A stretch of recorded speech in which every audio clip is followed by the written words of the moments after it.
Praise the lord. యేసుక్రీస్తు వారి పరిశుద్ధమైన నామంలో మీ అందరికీ వందనాలు, శుభాలు తెలియపరుస్తున్నానండి. మన మనసు ఎవరి మీద మన మనసు ఉంచుకొని ఉంటున్నాం? ఈ లోకంలో తల్లిదండ్రుల పైన మన మనసు స్టిక్ చేస్తున్నామా?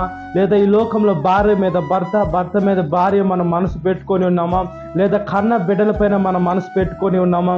దేవుడు వాళ్ళని ప్రేమించొద్దని చెప్పలేదు, కానీ మనము మన మనసుని యేసుక్రీస్తు వారి మీద పెట్టుకునేటువంటి బిడ్డలుగా ఉండాలండి. దేవుడు ఎంతైనా నమ్మదగిన దేవుడు. మనుషులు కొద్ది సమయమే, కొద్ది కాలమే మనతో ఉండొచ్చు, కానీ దేవుడైతే శాశ్వతంగా మనతో ఉంటానని దేవుని వాక్యం సెలవిస్తుంది. మనం చనిపోయిన తర్వాత మనం యేసుక్రీస్తు వారి పరలోకానికే వెళ్తాం. ఈ లోకంలో మనం ఎక్కడికి వెళ్ళం. కాబట్టి మన చూపులు, మన నడక, మన పడక, మన బ్రతుకు, మన జీవితము యేసుక్రీస్తుకి సమర్పించుకునే బిడ్డలుగా ఉండాలి. మన హృదయంలో ఎప్పుడైతే ఆయన మాటలు వస్తాయో దేవుడు మనల్ని 30 60 100 ఆశీర్వదించి ఆయన బలిష్టమైన రెక్కల కింద మనల్ని ఉంచాలని ఆశపడుతున్నాడు. దేవుడు మనల్ని ఎంతగానో ప్రేమిస్తున్నాడు. కాబట్టి ఈ లోకానికి వచ్చి మనుషుల కోసము ఆయన ప్రాణం పెట్టేశాడండి. మనకి ఎవరైనా ఒక వ్యక్తి కోపంగా ఉంటే మనం ఆ వ్యక్తి మొహం కొని చూడడానికి ఇష్టపడం. అట్లాంటిది మనుషులు దేవుణ్ణి బాధ పెట్టారు, కొట్టారు, ఆయన మొహం మీద ఉమ్మి వేశారు, బల్లెంతో పొడిచారు.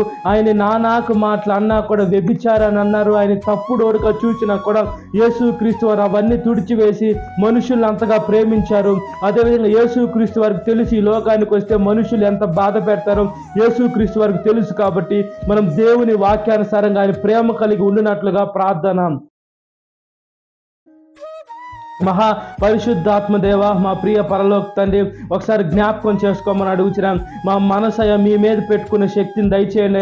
ఈ లోకం మీద ఎక్కడ పెట్టుకున్న శరీరాశ, నేత్రాశ, జీవపు డమ్మం వచ్చి మేము నరకము, పాతాళము, కటిక చీకట్లోకి వెళ్ళేదానికి అవకాశాలు ఉంటాయి. మేము చూసే చూపు, నడిచే నడక, చేసే క్రియ ప్రతి ఒక్కటి ఆశీర్వదకరంగా, దీవెనకరంగా, ఇతరులకు మహిమకరంగా చేయమని అడుగుతున్నానయ్యా.